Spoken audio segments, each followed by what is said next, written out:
Selamat pagi, Sobat STI dimanapun berada, salam sejahtera. Renungan pagi pada hari ini terambil dari kitab Amsal, pasal 3, ayat 25 sampai dengan 26. Demikianlah firman Tuhan. Janganlah takut kepada kekejutan yang tiba-tiba atau kepada kebinasaan orang fasik bila itu datang. Karena Tuhanlah yang akan menjadi sandaranmu dan akan menghindarkan kakimu dari jerat. Kita berdoa. Terima kasih Bapa. Saat ini kami akan merenungkan sebagian dari firman-Mu. Allah Roh Kudus menerangi setiap hati, pikiran kami, dan saudara-saudara kami dimanapun berada juga diberkati oleh Tuhan.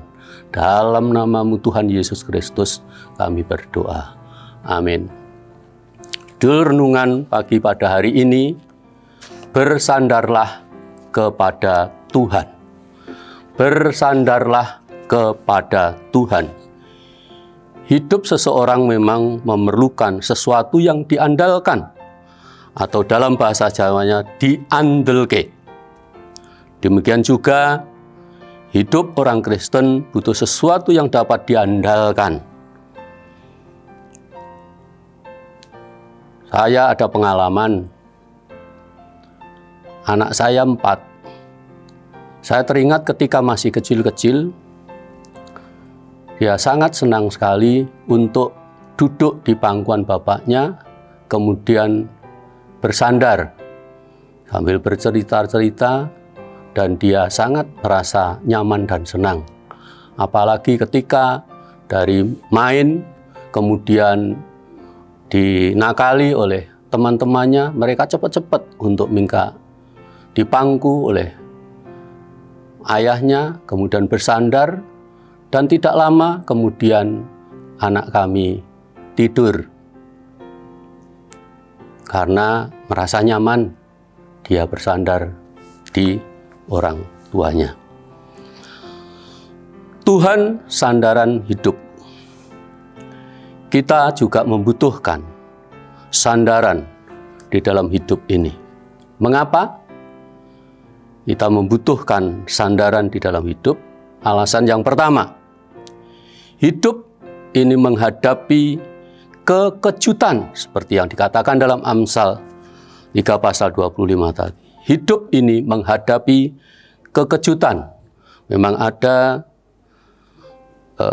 dua kekejutan yang terjadi, di mana kekejutan itu bisa yang menyenangkan, kekejutan juga hal yang tidak bisa menyenangkan.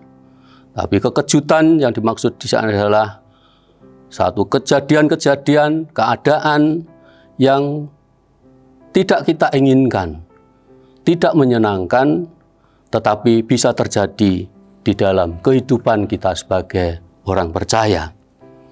Kalau kekejutan yang menyenangkan, misalnya kita satu hari tanpa terduga kita mendapatkan hadiah, tentu ini sesuatu yang menyenangkan.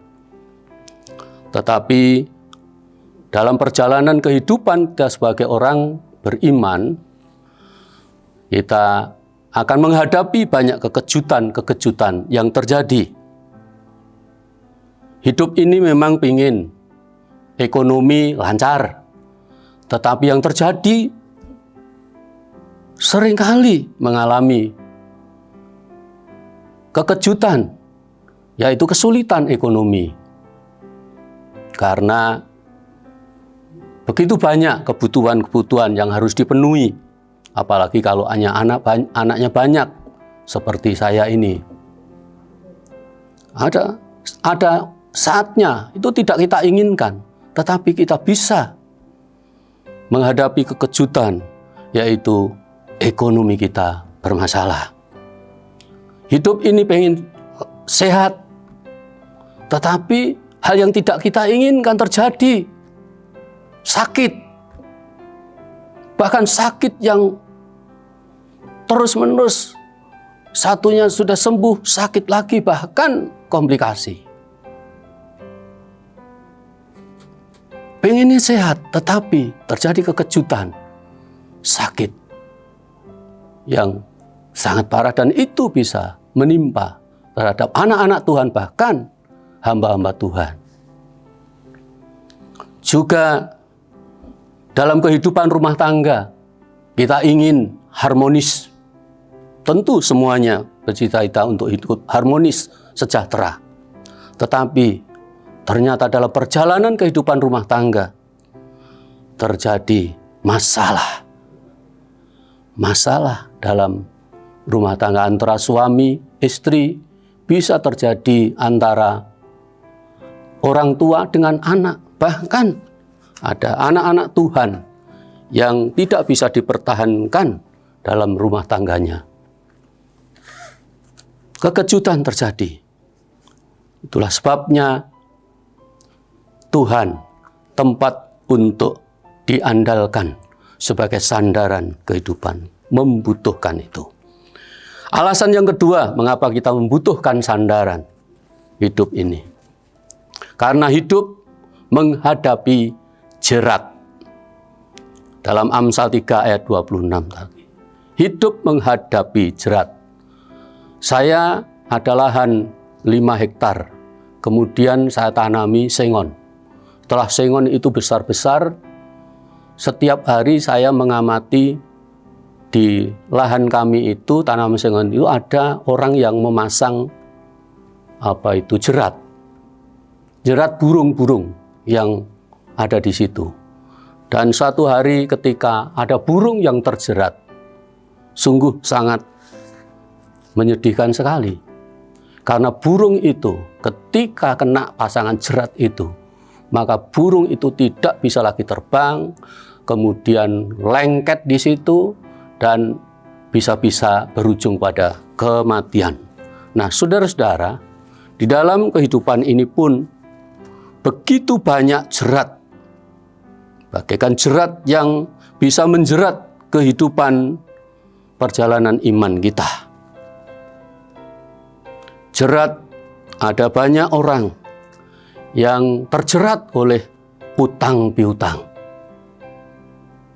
Dan sungguh itu satu keadaan yang sulit ketika orang sudah masuk di dalam jerat hutang, maka akan mempengaruhi kehidupan yang sungguh sulit untuk dijalani. Ada dalam pergaulan, kita juga ada banyak teman-teman, saudara kita, mungkin sahabat, yang bisa membawa kita untuk pada hal yang tidak baik. Oleh sebab itu perlu memilih seperti anak-anak kita untuk terus mengamati, mengarahkan bagaimana pergaulan anak-anak kita. Karena banyak anak-anak muda yang terjerat oleh narkoba, sehingga hal ini sungguh mengakibatkan suatu kehidupan yang tidak baik. Ada narkoba yang menjadi jerat. Kemudian dalam kehidupan kita, bahkan sebagai hamba-hamba Tuhan, diperhadapkan kepada jerat-jerat yang ada seperti perselingkuhan, perzinahan, dan kita pun digodai hal-hal seperti itu. Bagaikan jerat apabila kita tidak bersandar kepada Tuhan.